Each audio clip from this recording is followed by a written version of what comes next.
Wow. I mean, you should be full by what's been brought to you this afternoon to really encourage you, or this morning, depending where you call it, where you're online streaming from, by the panelists. And so let me just first, Penny, Roger, Cristobal, Chris, Julie, and Lori. Can you all join me and give them a round of applause for this what they've done and shared? It's been phenomenal. And I'd be remiss not to remind us that if not the Reverend Dr. Jamie Washington in putting this together, who actually began my introduction into this field 20 years ago when he came and did some work for us on our campus with a colleague of mine, Zebulon Davenport, who was a mentor of mine. And so I've had the chance to watch and learn from him for over 20 years. So let's give him and ACPA a round of applause for their leadership and work and the things that they're doing. So I have, I guess, the opportunity to be kind of the last panelist here. And so I'm right before your opportunity to ask tons of questions. And so I'll try to be succinct on my points, but really want to provide some good information I think that will benefit us as we tie this together. My background is in student affairs. So most of my career has been working in some aspect of the Division of Student Affairs out of College University. In these last 12 years, I've been working on our as a member of our senior leadership team. And I also teach, as Lori said, oh my goodness, I teach history in higher education on our campus. And so she was right, exactly 100% right, about what elements need to be present if you're going to prepare the next generation of student affairs professionals to be successful and to be open to inclusion and infusion of all principles, backgrounds, and peoples in their programs. And so I'm going to begin with quotes. And so you have some quotes from me as we talk about the student personnel point of view from 1949 to 2019. I'm going to try. Let's see how good I was on a PowerPoint. I like the dreams of the future better than the history of the past. And so I have to know my history, have to know what happened, how it happened, what things took place, but I have to believe that the future has to be better than what I've seen. And so I also, in terms of this, I wanted to give you some things I teach in the history class that you're aware of, some things, let's see if I can get them all up, there we go, that I recognize that war and access are the catalyst for change in our institutions. And if you don't know that history, you need to go look it up. And so that when individual groups had access to higher education, they were then able to quote those documents like the Constitution and the Declaration of Independence and demand their rights and of the nation should be applied to them. And so education has been a key component of allowing groups to have the opportunity to access the rights of this nation. I didn't realize until I did a quick look in terms of what took place 25 years after the 1949 statement. The Truman Commission. If you don't know the Truman Commission in higher education, shame on you. You need to go look what the Truman Education talked about. It infused so many things that we still operate today.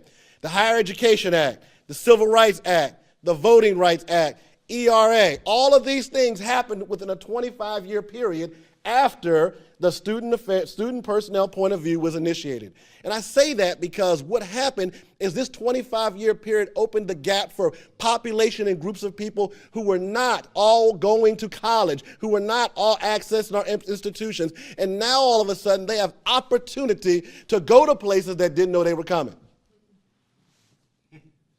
And so as we talk about what happened in 1949, we have to recognize that there's an historical moment of things that are transpiring and taking place. And I recognize, as someone turning 50, that I sit in a place where these acts took place right before I started my educational experiences. And so I'm one of the first generations, I understand, to see these things in place, and I get to benefit from them. I know I benefit from parents who were the only, one of 12 and one of 5, who went to college. One came from absolutely zero. Nothing. My parents, I watched them put a toilet in my grandmother's home when I was a kid. So I know where my father came from. And so I say that saying that I recognize and can see all the things that were in place to stop the access of education, but I know what education did for me personally. And so as we begin to start talking about transforming our institutions, we have to be very keen that we know the history, but we let the students know, demand your rights, and it can be better. Because I know I stand recognizing in 3 generations of my family, it's a lot different than what I saw my grandparents have to face. It's not perfect. It's not everything that they desire that I can see that should happen, but I know there are opportunities that the next generation can still build upon to make this country better in its process and make it live up to the documents that it states and holds up as the guiding principles of our institution and the guiding principles of our nation.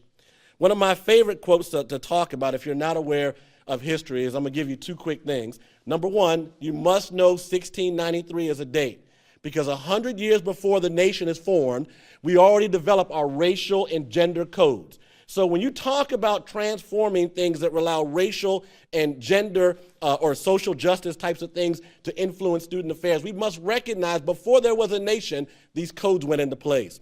And so if you don't know that, then you're recognizing the forces that you're navigating as you're trying to make changes or infusion in your institutions. These forces were in place before there was a nation. And so it takes difficult work to do that. And so my second quote that ties to that one, I want to give you, and I'll come back to the other part, is heavy hearts, like heavy clouds in the sky, are best relieved by the letting of water, of a little water.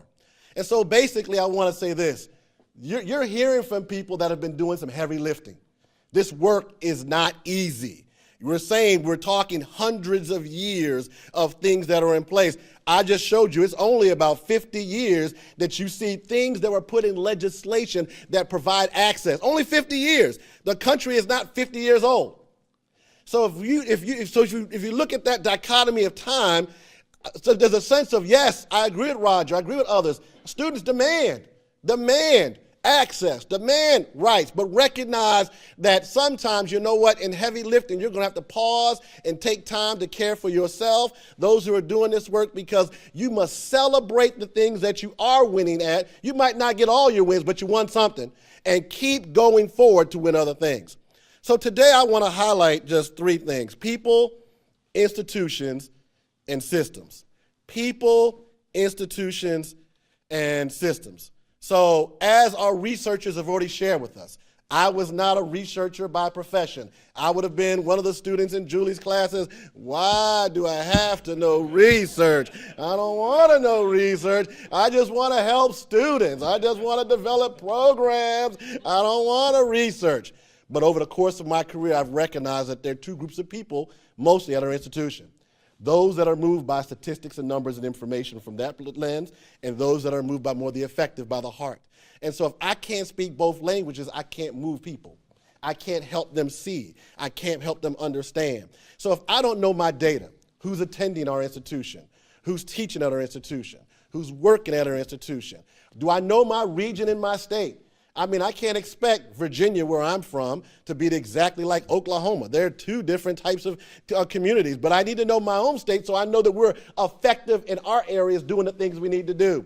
So I'll never forget when I had a conversation with a faculty member, or a higher administrator actually, that said, well, maybe there are just less students of color going to higher education from our state. I'm like, whoa, what a state. That's why our numbers go down, because we can't recruit. Well, there are less of them out there.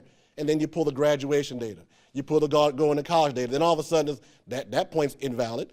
And so my point is, if you don't know your research, there are going to be conversations you're going to be in that you're not going to be able to articulate the information. And you're going to sound, I'm trying to fight for, I'm trying to communicate. But in some places, you've got to sit still, be calm, give the information, and just let the information do what it does. And so, I'm coming from an administrative lens looking at this role. That's the direction I'm coming from in that role. And so in that, the power of research can help govern. And you have to know the history of your institution. I put this in here about partnerships, because if we're going to partner across divisional lines within student affairs and others, if you're going to work with folks that want to support diversity, equity, and inclusion, you're going to have to make some partnerships that go across probably some natural boundaries. And it's really, if you're in student affairs, you should be looking to benefit students.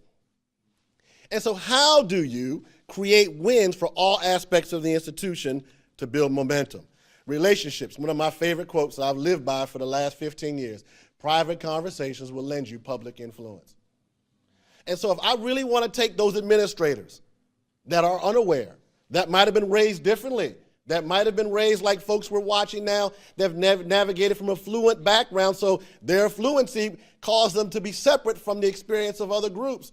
How am I going to help move them? How am I going to help have conversations to help move? In my work, I've watched private conversations influence good intended people. I'm not talking about the margins, people that really want to help students, people that really want the institution to be better, people that really want to see higher education succeed. How do I take them and have private conversations that can lend to some public influence? Or I like to say this, how do I create space and place for them to meet their peers at other institutions and let them have private conversations? Sometimes it doesn't have to be my voice or somebody else's voices. And so sometimes a president needs to sit with a president.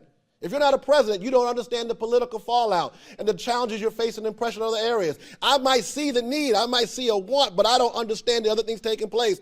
And so I've got to recognize that if I'm going to lead in these positions, if I'm going to help administrators and work with administrators, then I've got to know my lens beyond just certain areas and aspects of my work in higher education. I put coffee on here. Some people might like some other kind of different drink, but you need to drink a lot of it. I tell you, me and my colleagues, I'm with people all the time. Come on, I'll pay, come on, let's go talk. Right, and so it might be a smoothie, coffee, or something stronger, whatever you might like, but you need to make sure there are opportunities to build relationships. Why? This work is about people. And so if we don't know people, and people across the aisle can change. I am not the same person now. I stand in terms of now, I had colleagues calling me a feminist, and I was like, what's a feminist? I don't know if I'm a feminist. And all that kind of, well, you talk like one, you do. I said, I am. I did not know I did. And so my point is, what I'm trying to say is people that you navigate and work with, you might give information to them and give them opportunity to grow and expand their own knowledge base and transform. So don't always call somebody, list somebody as completely out of the game in higher education. They might be salvageable. They might be someone that could be a future ally. How do you work with people across all sides? The other piece, institutions. Now, I use this one because I mentioned a little bit, my father was in the military for a while, 32 years, had a very successful career. So I had a chance to see lots of things around the world. And I'll never forget the time I saw an aircraft carrier when I was 10, and then I came back and saw one later on when I was 18, and then of course I've seen them many times in my adulthood. And I remember at 10, I just thought it was the biggest thing ever. And how do you turn an aircraft carrier? I was like, how do you move this thing? Well, we like to call phrases like institutions or like big aircraft carriers. They don't turn very fast. But you know what I realized? Even an aircraft carrier has to turn. It has to. There's a rudder somewhere below that causes it to shift its direction. And so, so then I'm not afraid to have the conversations that infuse difference into our institutions, because I recognize you might not change yesterday, but I know you can turn. If they can put legislation in the 50s, 60s, and 70s, and now we recognize women women were not the majority going to college when the student personnel point of view was authored. Look today. Things can turn. So I encourage you, remember, go back, don't give up, don't surrender, continue to work to make our institutions the places of inclusion that they should be. I also like this one, know your history, and I'm going to borrow this from one of my colleagues. I think Virginia Tech was on here, but the CDO at Virginia Tech, Dr. Clark, was sharing something at a conference we were at, and it was very powerful. And as she was coming into the position of the new CDO at Virginia Tech, she talked about doing all the history of their institution, what things they've authored, what things research they've done, who were the first at Virginia Tech. And so she gave Virginia Tech a robust history of success related to inclusion. Now, it might not have been perfect that day, but she said, if we've done this, now we can go here. I'll never forget that speech she shared. And so I say that saying, sometimes if you're going to be in leadership roles, institutions need to be reminded of where they came from. Institution needs to know, who was your first female student? Who was your first African American? Who was the first student of any background that came? Who was the one who were the forgers who birthed something new on the campus? Who was the first faculty member of any background, sexual orientation? So that we said, we did this, now why can't we do more? All right, I'm just trying to elevate the ratio. Excuse me, y'all all right? We doing all right? Power of voice. That's something I learned. Chris Cristobal, you said it so well. You know, you just energized me just in terms of my own thinking about the Hispanic Latino community part of our campus. And we had a brief conversation about Latinx as well. But my point is, how do you make sure voices are visible? As an administrator, you know what I've been able to do over these last few years? I take the marginalized groups across our campus, faculty, staff, and students, and I provide them opportunities to interact with our senior leadership team in small numbers so that their voices are heard. And I've watched our administration respond and make changes. What's going on? Oh, that shouldn't happen. That's not how we want to be on our campus. Now, I can't say it's every administrator, every campus. I'm just telling you what we're doing on ours.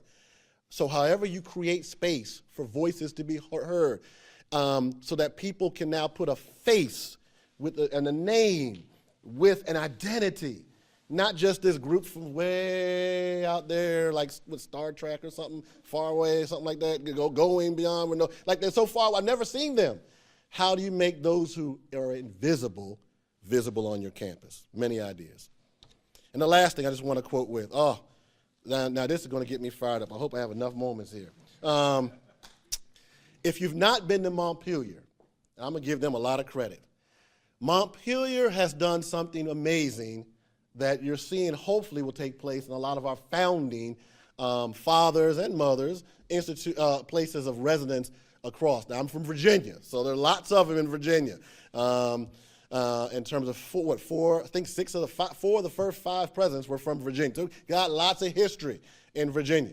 But I want you to hear it from this perspective because this is a quote from James Madison at the time he's writing the Constitution. Listen to what he writes. We have seen the mere distinction of color made in the most enlightened period of time, a ground of the most oppressive dominion ever exercised by man over man. At the time he's writing the Constitution, he is still conflicted about slavery. And so what they've done, if they transform Montpelier, they highlight the statesman. We understand the documents he gave our country that many other countries have adopted. We recognize the financial system birthed by Alexander. We understand. We appreciate the things that they were doing. Then also we see the man and his home and his family. And now they've elevated a whole exhibit that impacts the role of the enslaved and brought all the voices of those 5,000 enslaved people to the original ones by his father and their descendants. Now their voices are being told at his place. You see, that just gives me encouragement that the future can be better. The whole story can be told. And so when you walk through there, and I've been there multiple times, I went crazy. I was texting my partner, my spouse. I was like, you believe, oh my goodness, I can't believe all this information. But I say this because a gentleman who recently spoke at our campus recently, Jewish, came from Baltimore, did not have a lot, has a lot today, bequeathed the gift to make this transformation. See, you never know who's going to be your ally eventually. Your ally might not show up the way you look, the way you think they should. And so give, and you don't know anybody till you talk to them. And so I just say that in systems. You have to know what systems have been placed in your institutions. Why are they there? Why were they created? What were they structured for? System of impressions might have existed, but I want to encourage us, let's make systems of inclusion. So if you're going to be a student affairs practitioner, I'd be willing to put myself in place. If you've never been to NCORE and you're in student affairs, what's going on? You should find yourself in some conference when you're the minority. Whatever background you choose to claim. I challenge our faculty. We put them there all the time. That's how they recruit. Well, where's no women? They never said this in our engineering department. They said, where are the women engineers conferences? We'll be present. Here come the white men at the Women Engineers Conference recruiting women to come work at our institution. And it worked. Because people saw they valued their experience before they just wanted a dot or a number or a check off to be at our institution. We need you to be present because you bring something to our table that's beneficial to our campus and community. Open the door where you have access. All social entity groups, once doors are open. And so the other piece I want to give you in systems, I didn't even look at my notes, was this part. You need to hear this piece because this is key. If it's a system has to have a language that other people can follow. So what's in your strategic plan? What's in your governing documents? What's in your values? So that if you're not there, how can the next generation improve upon the things you created and build upon? So that they have to be written down, used. We all know, if you're, at least I am, I'm a huge Martin Luther King Jr. fan, and I recognize that all he did, he just spoke and would do this. The Constitution says, the Constitution says, the Constitution says, that's all he did. He said, why would you deny somebody? The Constitution says. So if you have it in your internal documents of your institution, nobody has to go far. At the University of Maryland, our strategic plan says, our value says this, so why aren't we living up to what we declare? It's easier to move. So if you've not, I want to end on, I'm going to give you one thing to look. If you've never watched the Bootstrap interview, Dr. Martin Luther King, I can tell you, 11 months before he gets assassinated, it's with NBC. I think it's a total of 40 minutes, but the middle 20 minutes is what you want to hear. It's powerful. How can you ask somebody that has no boots to pull himself up from the bootstraps? Sometimes our groups that we're serving, they don't have boots yet. So your job is to put boots on people so they can pull themselves up and then pull somebody else up. Those of us that are in this work, we already feel the pressure. I know people were ahead of me. I can name the people at the place who changed my life, and I feel the pressure to pass it back to the next generation. My white colleagues, some of them feel like, well, I don't have to. I'm not responsible for a very white person. I feel responsible for a very black person I run into. Faculty, staff, I feel like, how can I help you be better? That's why your self-care is important. Lastly, I want to end with this, since I'm representing Natalie. Our president, Dr. Archie Irvin at the University of Georgia Tech, I want to share something he mentioned in terms of working with student affairs professionals. And really it says this. Let's see, I think I might have it up. Oh, well, that's okay. There we go. He recognizes that in the last decade, or actually probably the last 15 years, one of the fastest growing positions in higher education is the Chief Diversity Officer. It has been a place of either great opportunity where people can coalesce and work with institutions, or for some, they felt marginalized to solve problems and issues that institutions didn't want to face as a cohort or group. And so it's been a little dichotomy, but it's still the fastest growing place in terms of taking place in higher education. And so with that being said, he oversees and the president of an organization over 900 institutional individual members. But if you're going to be a CDO, you must recognize there has to be direct partnership with student affairs. And so as we talk about the student personnel point of view, if you're in student affairs and you're not partnering with your CDO, then that means you're leaving opportunities and pockets unattended to at your institutions. Create opportunities and bridges. Do not live in silos. Make sure that student affairs work is partnering with CDO work to help the institution be better. And if you're a CDO, you partner with everybody. At least I do. It's the provost, administration. There's nobody you don't talk to because you need everybody on board to make the work happen of an institution the size of an aircraft carrier or bigger. So I just hope these words will encourage you as you all lead. If you're leading these work, maintain your self-care. Let it out somewhere. Go work out, gym, something. Make sure you take care of yourself, but keep doing the work because the work is transformative for the next generation. Thank you.